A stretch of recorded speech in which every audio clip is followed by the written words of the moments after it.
shout out to each and every one of you, and I'm so excited. It is TGIF.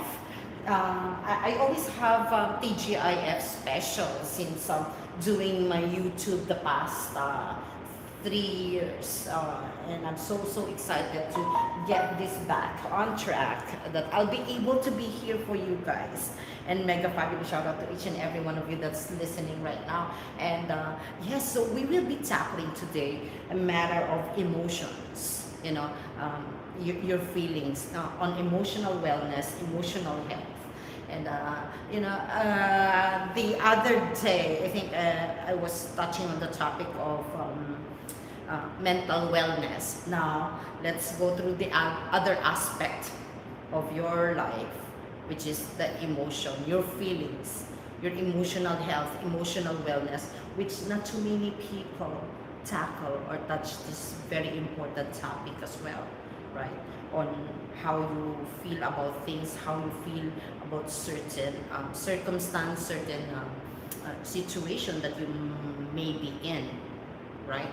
So, with emotions, how do you describe emotion?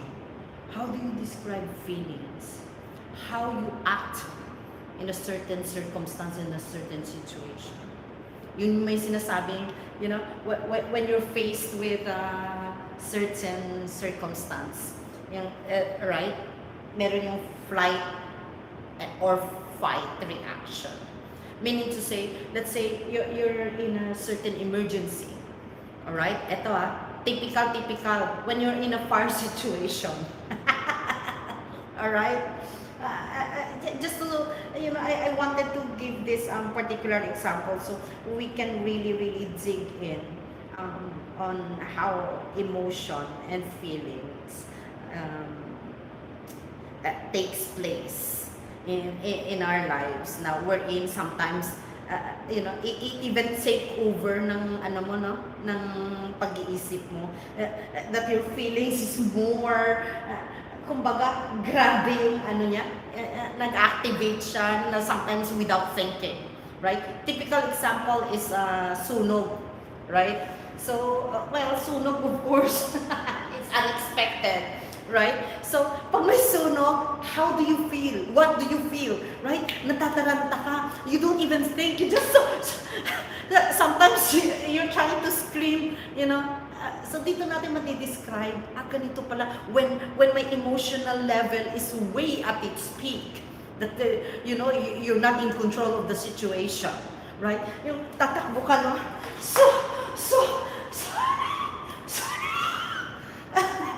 There's no words coming out from your mouth, right? So you're at the top of your emotion, you're at the peak of your feelings na the nervousness, anxiety, of course the panic attack. So different emotions just keep pouring in. Yung talagang, you're not in total control of your emotion, right? So, same thing. Another typical example is sudden death in the family, right? So, with the loss, sudden loss, grieving, that when you're in the cemetery or actual heart attack, dead on the floor, and you don't know what to do, nakita mo mismo yung last breath. Gasping for that last breath. And again, especially when you know the person, right? If it's a family member, relatives, you're screaming, right? So you're overwhelmed with that emotion that you, again and again, you don't have total control of, right? Tulad din sa separation or divorce or paghihiwalay ng asawa mo o nahuli mo sa akto mismo, right? Cheating on you.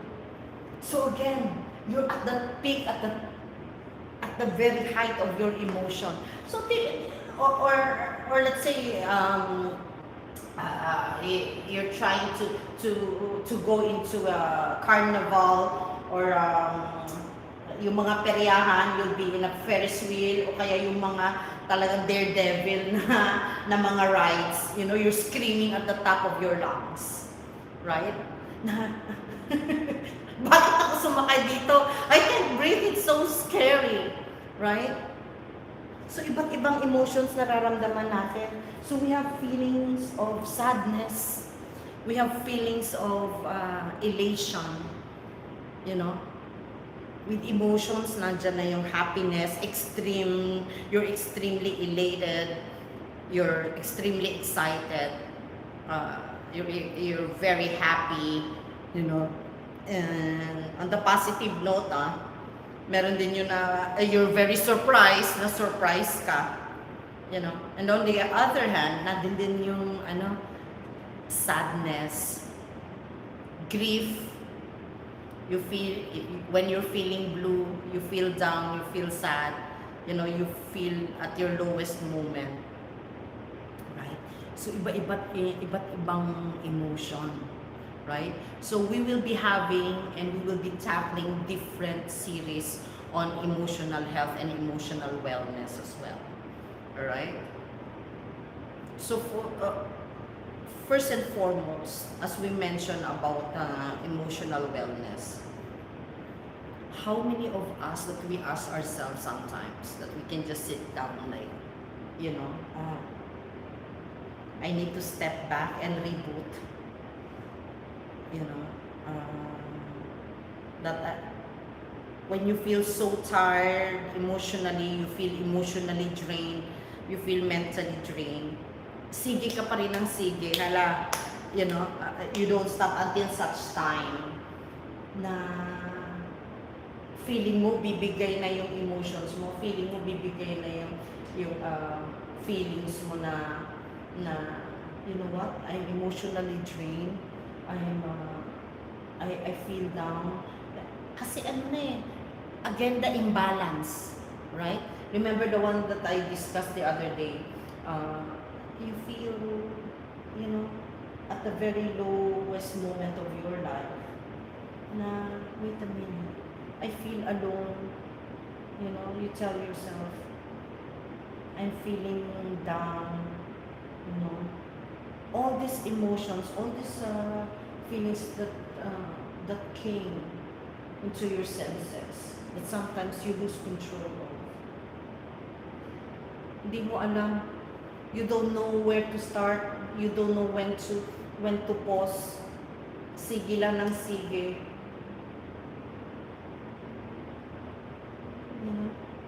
Ito, typical example, I have two friends na I think they're both on their 60s, probably around yung isa 62. Yeah, I think they're both 62 years old. Sabay pa sila this week, oh. They work so hard, 7 to 7, and they only sleep, both of them sleep 3 hours a day. So they work like 7 days a week. Ito, supposedly, yung isa supposed to visit me today. Yung isa naman, she was asking me if I can visit her sa isa sa malaking hospital dito. You know? So, sabi ko, you know what? This is what I'm saying. They didn't listen to me. And now both of them are sick. And I keep on telling them, I keep on giving my mental health support, emotional support, hindi nakikinig. They keep on pushing their physical, malakas pa naman ako, kaya pa to. I can still work 7 days a week. Until such time, bumigay yung physical health. It's because you're already emotionally drained, you're already mentally drained, naapektuhan na yung physical body. Right? Miss JB is in the house. Right? So now, kung lahat ginahap-an tablat, a typical example itong dalawa to if they're listening right now. Right? Yung anong hap-an sa Tagalog man, yung dinadive mo lahat, you do everything, you handle everything, oh, I'm in total control of everything. Be very careful not to drain yourself. You know, take care of your emotional health. Take care of your physical health, your mental health.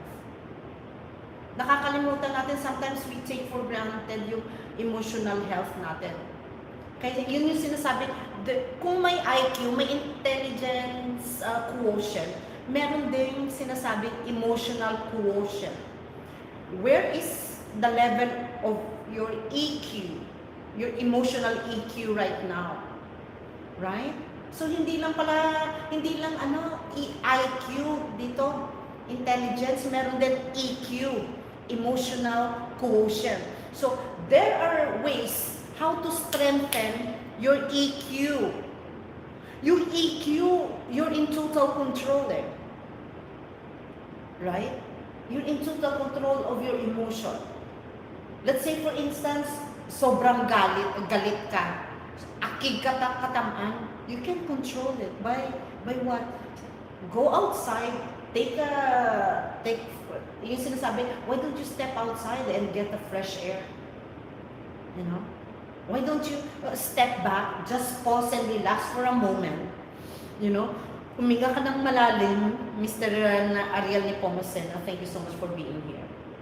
Oo, kasi pag hindi natin iniingatan yung emotional natin, your feelings, your EQ, parati na lang ako nasasaktan. You always ask yourself, I always get hurt, parati ako nasasaktan. Bakit parati na lang ako sinasaktan? It's because you forget, yes, I'm talking to you, you forget to guard and to protect and to strengthen that emotional health of yours, yung emotional wellness. Yung sinasabi, pagsubok lang yan, magpakatatag ka. So regardless you're an OFW, you're overseas foreign worker, or you're back home, it's always important to check your emotional health. It's because with life nowadays, sobrang tayong nagiging busy with SOCMED, you know, with YouTube, with Facebook, yung TikTok, everything, that, you know, lest that we forget that we have to look after our emotion, your emotional health. Where is it at right now? Is it at its peak? Na mataas yung level ng emotional intelligence mo? Or is it just here, 50-50 lang? Or you're at a very low level? Right? Pag sinasabing low level ng EQ, yung konting kembot lang, natataranta ka, you know, yung those ones that has panic attack disorders, those ones that they get easily feel down, just a little bit of circumstance or situation or a little problem, as you may call it, you know, nadi-discourage na kagad. So let me ask you, or ask yourself, you know, have that reflection. Madali ka bang magtampo? Do you get easily irritated? Do you get easily angered? Do you get easily sad? Do you feel down so easily kahit maliit lang na bagay? Ask yourself this. Right? So it's nice to you know, in a day, give yourself time in one day. In one day, there's 24 hours, right? So give yourself a time where you can just sit and you can think, you know what, and touch your heart like this, touch your chest, you know what, I am strong here.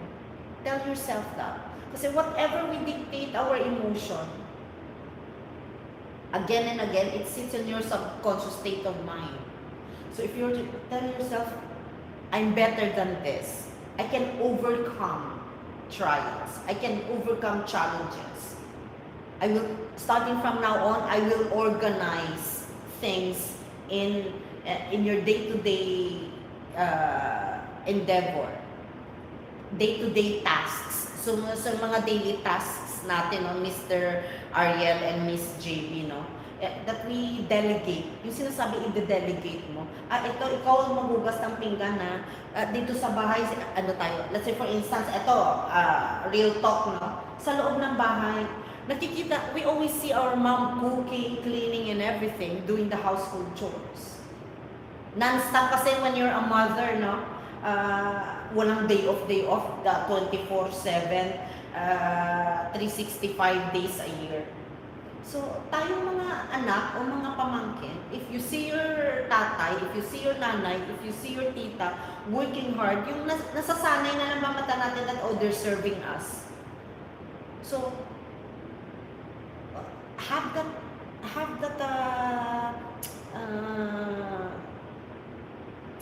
thinking na, kailangan ko rin to take part. I need to help as well. Or kayo din mga magulang, try to delegate. O can you help me with this? You know? Organize things in the house. All the chaos there. Let's maintain this house clean. You know, when I'm cooking, can you do this slicing? Can you slice that vegetables for me? Ito, ikaw hugasan mo ito. You know, so every day, iba-iba, lahat masaya. Everyone's happy because everyone's helping each other. Right? So delegation, delegate the tasks. So if you do that, equal, you know, partition or equal sharing of tasks, you know, it makes you feel good. You feel that, oh wow, I feel someone is helping me. So you don't feel alone. So each time that you do something, always check your emotions na, makakapasaya sa akin ba to? Would it give me emotional contentment, satisfaction, and happiness? So always think about your own well-being as well. You know? Na ano bang makakapagpasaya sa'yo? Ano magpapakasaya sa akin? So, pag masaya ka kasi, you'll be able to share that happiness. You'll be able to show and to share that happiness if you have that inner happiness in you. If you have full of love, you can give love, you can share love. If you have a heart of kindness and generosity, you'll be able to do the same. Right? Mr. B.R. Bambi Rarican is in the house. You're in Kuwait? Really? Mega fabulous shout out to Miss Katara, no? To Miss K. Right? So, yan ang sinasabi na let's be very, very mindful. Ito na, mindfulness. Medyo touch tayo ng konti sa mental wellness that we discussed the other day. So, mindfulness. Be very mindful of your thoughts. Miss Color Wise is in the house. Be very mindful of your emotions, of your feelings, that you encapsulate it with, you know, with love, with peace, and with light. Ingatan niyo yung puso niyo.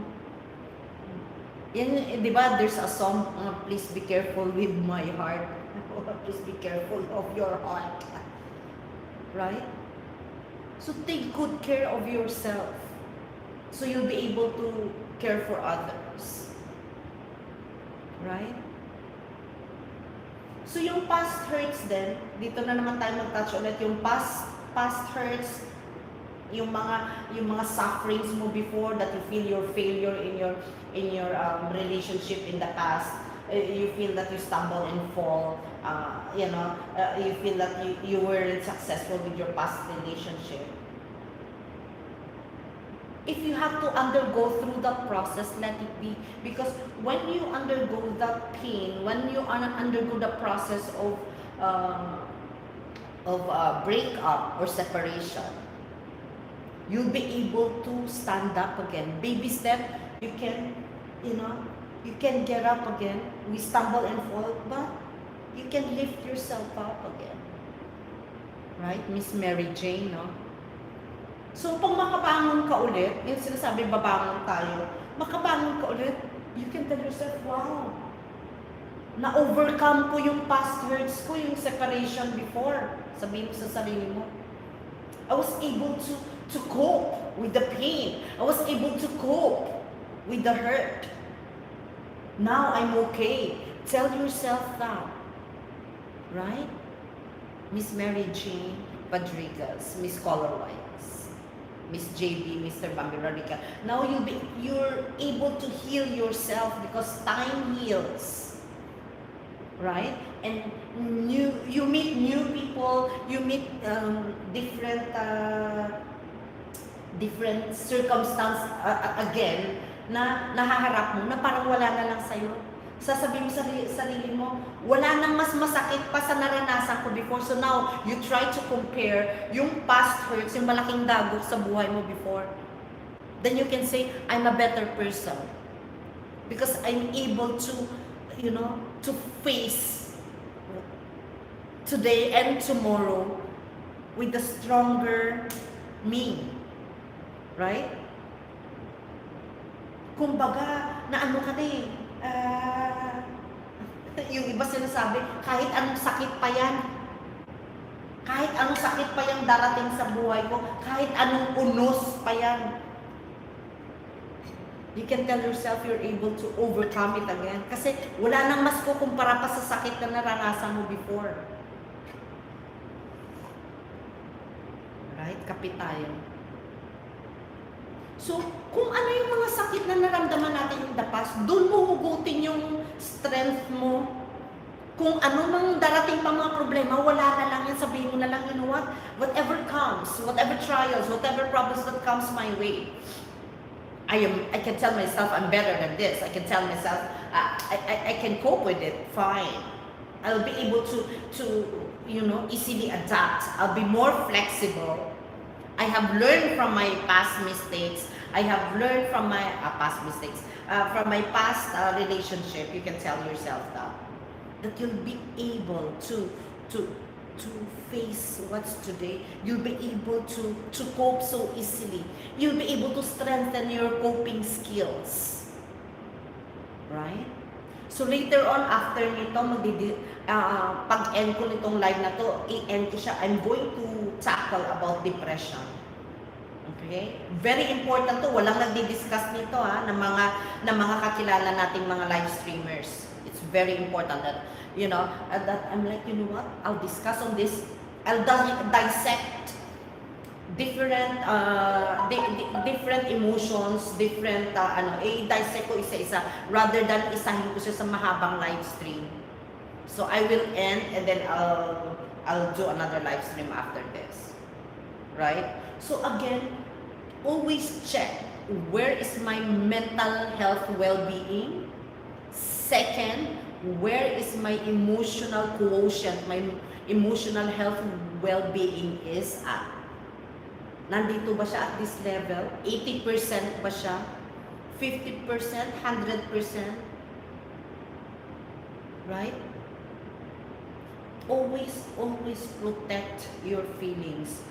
Guard your feelings. Sinasabi ko sa mga kabe-break up lang. And then they'll come to me for advice. They'll come to me for what do you call this? To share kung ano naramdaman nila. So I'll be like, remember what I told you before?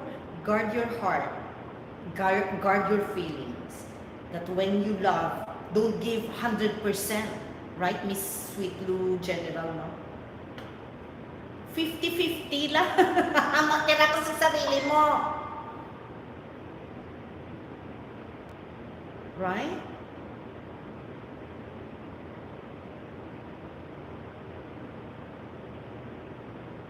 Magtira ka sa sarili mo. Kasi parati sinasabi, kahit ano na lang ibigay ko, binigay ko na lahat. Wala pa rin nangyari. Binigay ko na lahat. Hindi pa rin ako wala pa rin. Iniwan pa rin ako. Pinagpalit pa rin ako. You tell yourself. You ask yourself. So sometimes, when eto tayo sa relationship, sometimes it didn't work out. It's because you've done your best, but the other person wasn't ready for you probably, or that person probably isn't, wasn't able to complete himself. of loving himself. So, don't blame yourself, right? Mr. Vincent Tagle and Mr. Tony Miranda, I love you, I miss you, right? Mr. Vincent Tagle. So, with emotional, dito tayo, focus tayo ng konti sa sa matters of the heart, sa relationship. Alright? So, when you try to compare your previous relationship to your present, or kung magkakaroon ka man ng relationship in the future, so you have the tendency, we have the tendency, human nature as we are, we tend to compare what's the past hurts. Yung nagiging, let's say for instance, no, sasabihin mo, yung story ng mga love stories ko before, gano'n. So, did you ever come to realize, or when you come into your senses, wherein you'll be able to, to reminisce those past memories of your past hurts, yung relationship mo, mga breakup mo. Have you ever asked yourself, when did I go wrong? Where did I go wrong? Ano yung nagiging cycle na paulit-ulit? Na binigay ko naman lahat. I give even, you give your money, you give your material thing, you give gifts, you give your time, you give so much of yourself. I give so much. And then I get drained, you tell yourself. You feel drained emotionally. You feel drained mentally. It's so strenuous, sasabihin ko sa sarili mo. Bakit kaya? So you start to ask yourself, nga hindi naging successful yung previous relationship ko man. Right? So try to think, try to pause and reflect. Bakit kaya? May narinig akong live streamer na sabi niya, TGIF specials niya na live stream. Kaya pala, na parati akong sumisemplang, gapalpa ko parati sa relationship ko, it's because na-mention niya that I forget to love myself 100% first. So before loving someone, check your emotion, check your feelings, tell yourself na, with all the failure in my relationships in the past, what can I offer to this new person or to this new ba tinatawag nila? Love object. Boy toy. Kidding aside. Kidding aside. When you're in love right now, or when you're ready to fall in love again, to love again, check yourself. Check your emotion. Are you ready? Are you ready to fall in love again? Are you ready to love? Are you emotionally ready? Yan yung sinasabi, emotionally prepared. Emotional preparedness. It's because your emotional health is at its peak. Yung kumbaga, happy ka na you're able to forgive your past hurts. You're able to forgive sa mga ex mo before, na some of your ex, you become friends with. It's because you forgot, you tend to forget about the feelings before. You forget the past hurts anymore because you're able to forgive and forget. It's easy to forgive and forget kung gugustuhin natin, kung gugustuhin mo. Kaya, I'm sorry, maybe I'll be the very first person that you will hear that there's a tendency and a possibility to be able to forgive and forget. And then you'll say, oh yeah, it's easy for her to say. But you know what? If you keep on hearing that from me, then you'll say, gawin ko nga yan. That when I forgive, I will forget. I will forget the pain. Ang sarap ng pakiramdam. Kanami sa pamatsyag bala, Mr. Bert Maps 3, I miss you. Right? Mr. Bert? That when you forgive pala, may forgetfulness din. Kasi nakalimutan mo na yung sinabi sa'yo na masasakit before. Yung ex mo na forgive mo na. Nakalimutan mo na rin yung mga sinabi niya. Kasi you'll be able to heal yourself completely. You'll be able to be complete again 100%. You'll be able to, to be at the moment, at present na magiging ready ka for your new you, for your new relationship. So, it's always a foul ball din, no? Foul ball na sinasabi na lola ko dati. Foul ball kinaya, sabi ni Lola Bihing, Mr. Tony Miranda knows my lola. Na foul ball kinaya. Right? Na i-compare mo na pareho ka lang din ng ex ko before. That's not fair. That's not fair to the new person. To yung karelasyon mo right now or magiging karelasyon mo, it's not fair for that person. Yan yung wag mong gagawin. Na you will compare. Pareho ka lang to sang ex ko sang una. You're just the same as my ex before. Kasi you are ano yan, double jeopardy. Double-edged sword. That you're hurting yourself by saying that, and you're hurting the person that you are with right now or magiging karelasyon mo. So please never do that. Right? So I'll be having a series of this emotions, of feelings, with your emotional wellness, and we will be inclining into relationship because I know for sure that you guys are interested to know more about relationships. Right? Emotional well-being mo. So, pangalagaan mo yung puso mo, pangalagaan mo yung puso ng karelasyon mo at magiging karelasyon mo. So, number one tip ko for you guys, Miss Susan, please share this live para ma-share nyo dun sa karelasyon nyo, tsaka sa crush nyo. Share this on your Facebook, on your wall. So, mga kaibigan nyo will be able to hear this. Ito, very important. Okay. So, number one. So, I'm so excited to share this to you guys. Alright? Kasi, hindi nyo naririnig to sa ibang live streamers or vloggers. Right? Parati tayo follow to follow. Alright. So, eto na, Miss Susan. When you tend to compare, as what I was saying earlier, it's not fair for the person that you compare that, hindi ko kilala yun. Alam mo, magkakaroon ng remorse. Yung karelasyon mo, you're hurting that person by saying that, by letting that person, ba't mo ko kinukumpara doon sa ex mo, hindi ko kilala yun. I wasn't able to, I don't even know that person. So you're hurting me by comparing me with your ex. And you're hurting yourself too kasi kinakalkal mo na naman. You're digging in with your ex, with your past, kinikil, ginakalkal mo, ginapala, ginapiko. So, when you're doing that, you're hurting the person that you're supposed to be in love with, the person that you are with, and you're hurting yourself. Stop hurting yourself. Right? Stop hurting yourself by doing that. Number one tip, don't compare. Never compare your past hurts into your present. Keep on na-bury mo na yun eh. Ginlubong mo na. Nilibing mo na yung pain and hurts na yun eh. Kinakalkal mo na naman, then you bring it up to your present relationship. It's not fair. Right?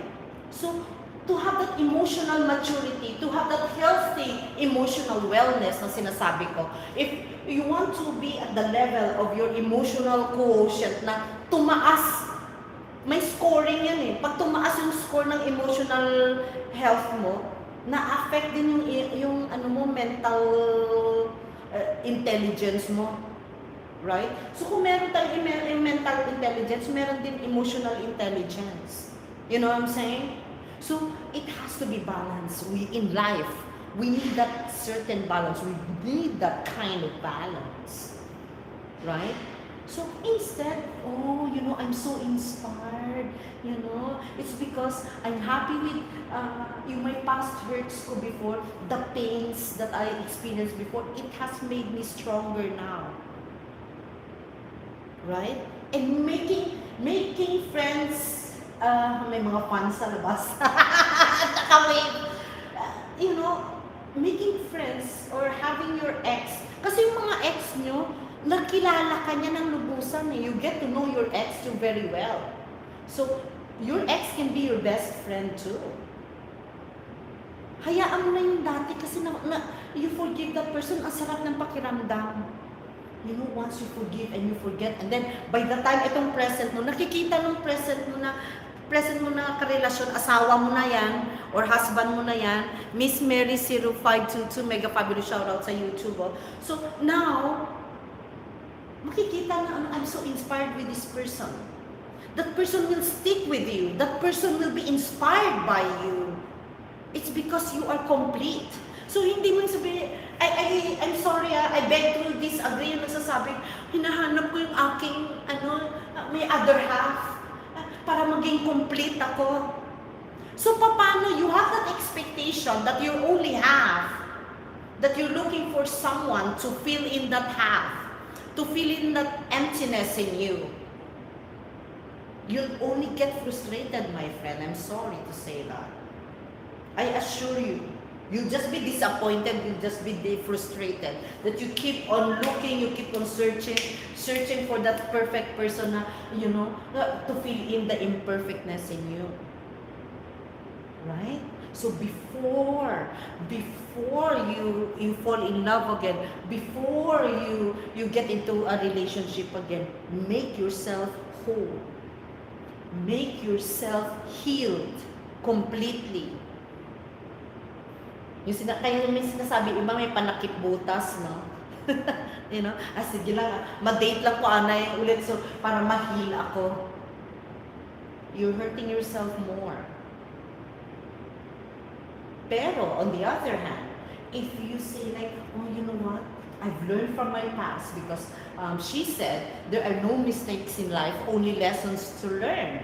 So, I'm able to heal from my past. Time has revealed, time has healed that I'm stronger now. I'm stronger emotionally, I'm stronger emotionally, mentally. So prepared ka na. So once you're prepared, yung different aspects of your life, nakabalanse na. Your spiritual health, mental health, emotional health, social health, physical health, balanced. Then you can say, you know what? I'm prepared to welcome. Come, yung sinasabi, come into my life. You're able to welcome someone special into your life. At the right time, at the right moment, at the right place. It shall come to you unexpectedly. Darating sa buhay mo yan. Huwag mo madaliin. Don't hurry, love. Love comes at the perfect time. Perfect timing, God's timing, sometimes at your least expected time. Because a person, you will draw love, you will draw people into your life. Once that someone special comes into your life, nakikita ka, I'm inspired with this person.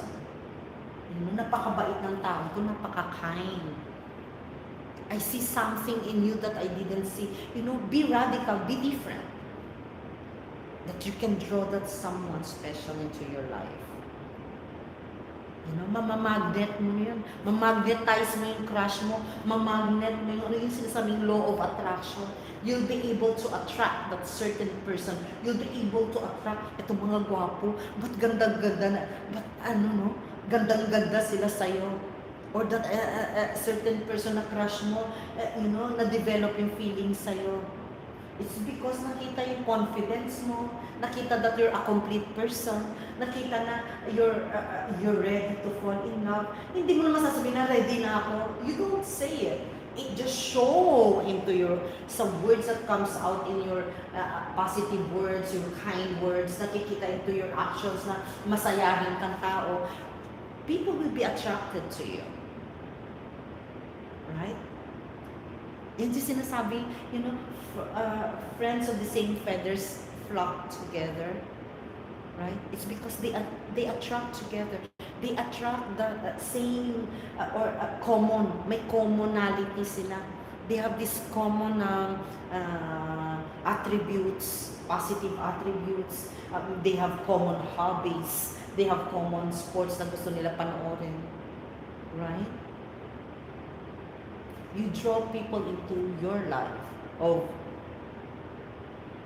what you are or how you are as a person, who you are, what you are, and how you deal with certain circumstance, certain situation, right? So draw positivity. If you want to draw positive people, show positivity, show your light, embrace your light, embrace yourself. Embrace yourself with so much love. Kasi pag makikita ng tao na mahal mo yung sarili mo, I'm not talking about being conceited, right? Miss Jason is in the house. Mega fabulous shout out to you. Welcome here. So, I'm not, hindi ko sinasabi na maging sobrang cool ka or happy-go-lucky or you know, yung presko, sabi niya presko ako, or conceited, ang ganda-ganda ko, ang macho ko, sabihin mo pag lalaki ka, right? So what I'm trying to say is brace that positivity, brace that life, brace that happy energy, brace that sense of completeness, sense of happiness na you embrace life, that you're excited every day. Like, thank you, Lord, for the sunshine. Thank you for the beautiful skies today. Pag nakikita ng tao, yung it draws people to you. Ikaw na lang malilito. Si Aida o si Lorna o si Fe. Sino kaya ang pipiliin at gagawin kong aking pag-ibig na tunay. So, you know, you draw people. So, you don't even need to go on dating site. Kasi because physical people around you, maybe your co-worker, kahit naglalakad ka, nandiyan naglalakad ka sa mall, you know, you project confidence, people will look at you. She seems like happy and ang ganda ng style nito tao to. Very confident and happy person. People will start liking you. Your crush will start to notice you. People that you want to attract into your life will be attracted to you. Right? So embrace yourself, love yourself, and always check your emotional wellness, your mental health wellness, kasi they go hand in hand together. And people will be attracted to you in such a way that they'll embrace you as well na, ay, gusto ko tong taong to. May nakapagsabi na ba sa inyo na, uy, alam mo, may nakita ako sa'yo na hindi ko maintindihan kung ano. May nararamdaman ako towards you that there's something in you. Or sometimes parang may lalapit lang sa'yo, sasabihin na, I don't know what's in you, but there's something. It's because you have that light inside of you. They see that special light. Right? Magugulat ka na lang. That because yan yung sinasabi, you attract chemistry. You attract that energy. You attract that light. You know what I'm saying? So, you know, so if you're emotionally hurting right now, if you're listening to this emotional health, emotional wellness topic natin right now. If you're hurting emotionally, if you're not feeling at your best, if you're undergoing certain degree of pain, certain degree of hurt, certain degree of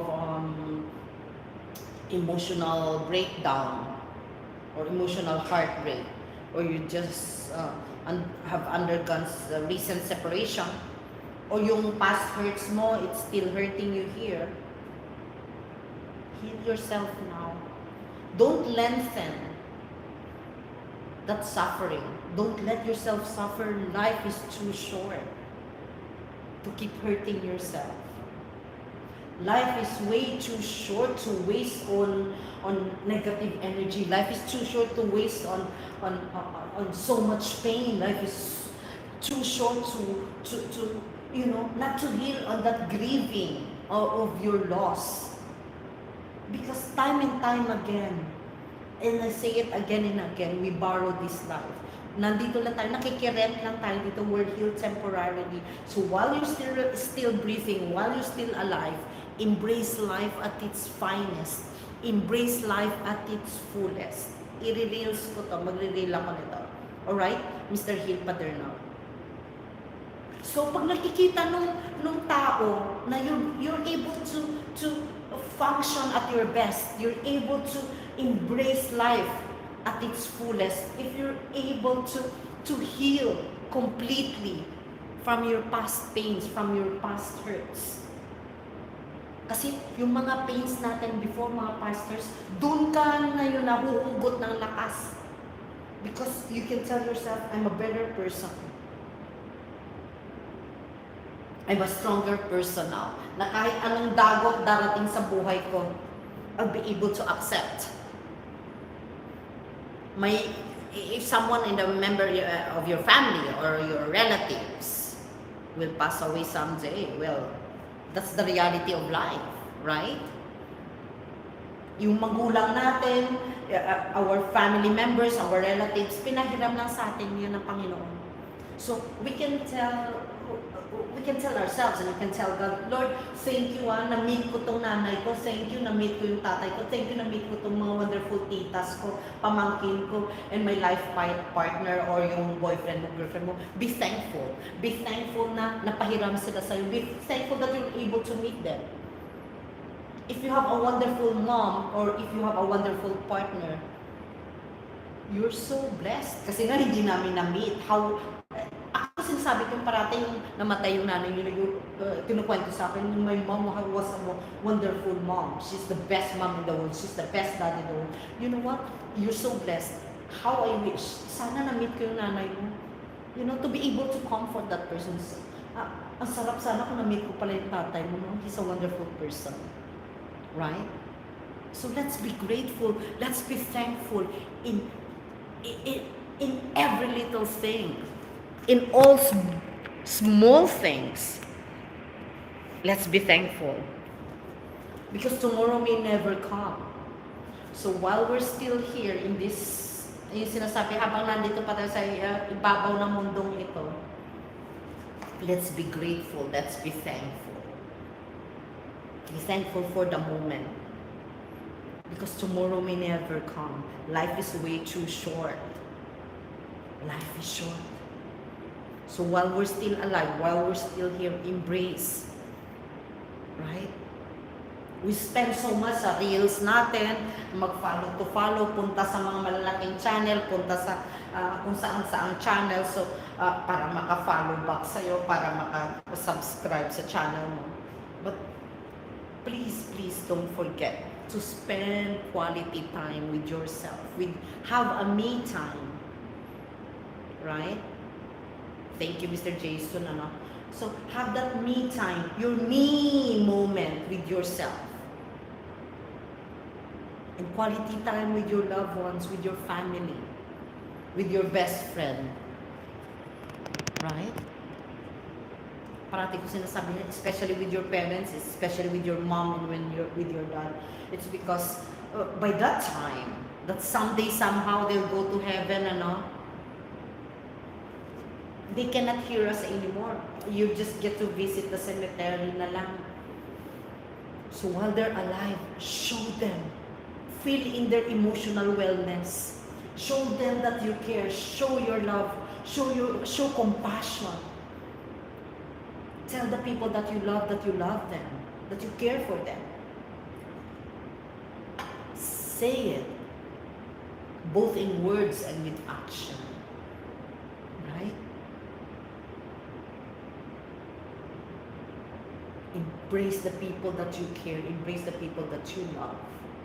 Nakakataba ng puso yun sa taong mahal mo. Nakakataba din ng puso sa iyo yun. So it works both ways. So instead of keep hurting yourself with negativities, with negative emotion, negative feelings, replace it with wonderful things.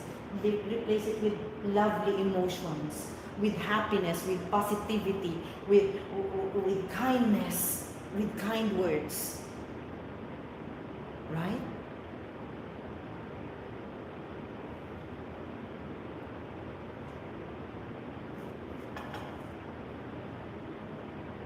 Mr. Binoang ako. Sana automato. Right? And stay happy. If your personality is a happy person, be happier. If you're happy and content, embrace happiness. You know? Life should be happy. Life should be simple. Life is simple. Life is happy.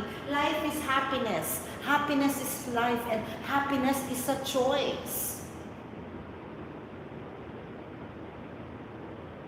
So being happy is a choice. Like you can say, Binoang ako, you know, he's always happy. You know, little things, he's very contented. And you feed your emotional well-being with such. Right?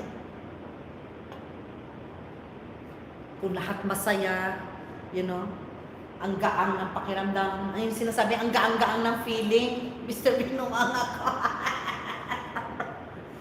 Right? After nito magre-reels ako, then magla-live ako ulit. I will discuss on negative feelings naman, about feeling blue, feeling down, feeling emotionally drained, about depression. I'll discuss that in a moment. So I'll end this live, isi-separate ko siya. So I can just focus on that certain topic. So before I end this, mag-live ako ulit ha, hindi ako alis dito. So, I'll end this live. Binuang ako, and Mr. J soon. You know, I'll end this, I'll finish this live, and then I'll be focusing on how you're able to overcome feeling of sadness, how you're able to overcome feeling of when you feel at your lowest of the lowest moment. How do you cope with difficulties in life? How do you cope with intense grieving? How do you cope with intense hurt and pain and suffering? Alright? I'll discuss that in a moment. So, mag-reels ako saglit habang nandiyan pa yung ideas in my brain. Kasi once it slips my train of thought, nawawala na yung ano ko, then I won't be able to recall what I'm saying. Because once masabi ko na kasi, I cannot be in that moment again. So, magre-reels ako, mga 2-minute reels, and then I'll go back on live stream again. So, very important to guys para pag may humihingi sa inyo ng advice, what can I do? I feel letter D. I feel down. I feel this letter D, depression. Alright? So, at least alam nyo na sasabihin nyo sa mga kaibigan nyo, sa family member nyo, sa relatives nyo na parating nyo naririnig, ang lungkot ko. Nasaktan na naman ako. Nadidepress na naman ako. Isn't it draining if you keep on hearing that? So I'll give you tips.